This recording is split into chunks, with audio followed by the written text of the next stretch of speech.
Hey guys, guy who loves Star Wars here. Alright, I'm gonna keep it brief and quick. Alright, hang on.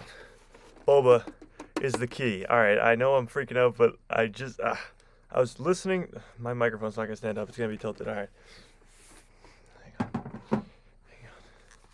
Alright, so I was listening to um, Nerd Theory podcast, and they do a podcast every Monday night. If you don't listen to them, you have to listen to them. They're great. They talk for like 3 hours, purely Star Wars, and it's awesome.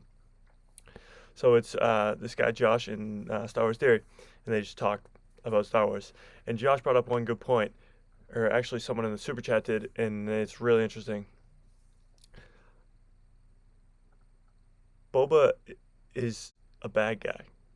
If you think about it, he's really a bounty hunter, and of course you can say the Mandos a bounty hunter too, and he's changed to be the better when he's met Grogu. That's beside the point. From when we see him in the original trilogies and in the Clone Wars, he's always been a bad guy. He's always been a bounty hunter. He's working for Darth Vader, so technically he's not really a bad guy. The good guy could have hired him, I guess, but he's still a bounty hunter. He kills people. He's a bad guy. In the Clone Wars, he ends up becoming a bad guy because, of course, as we see in the Attack of the Clones, Mace Windu kills his dad. I can't put words together right now because I just want to get to the theory. So here's my prediction / theory. Boba Fett is going to turn on Mando. So I know when you think of that, you're like, oh, maybe he will, maybe he won't. Here's why I think he actually will. So when Boba Fett gets there, he says that he tracked him through his armor on the Razor Crest. But if he could have tracked the armor, he could have tracked it to Cobb Vanth way before. Cobb Vanth had it for a long time, as we know, and he could have tracked it to him way before that. But what we do know is Moff Gideon has a tracker on Mando's Razor Crest. And that means Boba Fett could have tracked him if he worked with Moff Gideon, and Moff Gideon said, oh, well, we have a tracker on his ship. Here's where he is on Tython. Go get him, distract him, and we'll get the child. To make it look good, you can kill some stormtroopers. Here you go. Also, they destroy the Razor Crest. That's the first thing they do when the Empire shows up, is they destroy the Razor Crest, which leaves zero evidence of, once Boba Fett gets his armor, leaves zero evidence that he was being tracked and that Boba Fett could be working for him, so that Mando still stays oblivious to Boba Fett being a bad guy. I can't put words together right now. I'm just too hyped about it. So let's think about it like this. The first thing that Boba Fett does, the very first thing he does after they're all pointing guns at each other, first thing he does is say, take off your jetpack. We know that the child has gotten taken by the Dark Troopers, and they fly. The only way that Mando could have gotten to them was with the jetpack on. And we know that the first thing Boba Fett tells him to do is take off the jetpack. We know that Thrawn, from what we know of Thrawn, was mentioned in the last episode before this one, in the Jedi with Ahsoka.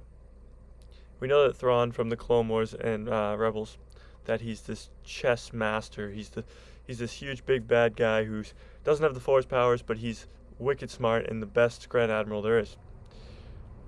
How about a chess move like this? You put a tracker on the Razor Crest on Navarro. You have Boba Fett, who Mandos has his armor. You have him, hire him to go to Mando on Tython before the Empire gets there. Just before, because he's being tracked. And you have him take off his jetpack. Not only that, you tell him after this whole fight that you're going to help him get the child back. And then you destroy the Razor Crest, leaving zero evidence, and take the child, Grogu, who you can't help because your jetpack is all the way over there because Boba Fett just told you to take it off. Then Boba Fett tells you that he's going to help you.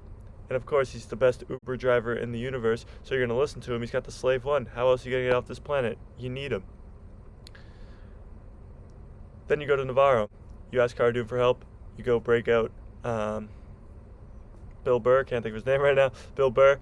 And you go try and find Moff Gideon. Boba Fett's going to help. Boba Fett's going to help you. He's going to help you go get the child. But once you get to the child, Grogu. Once you get to Grogu, is Boba going to turn?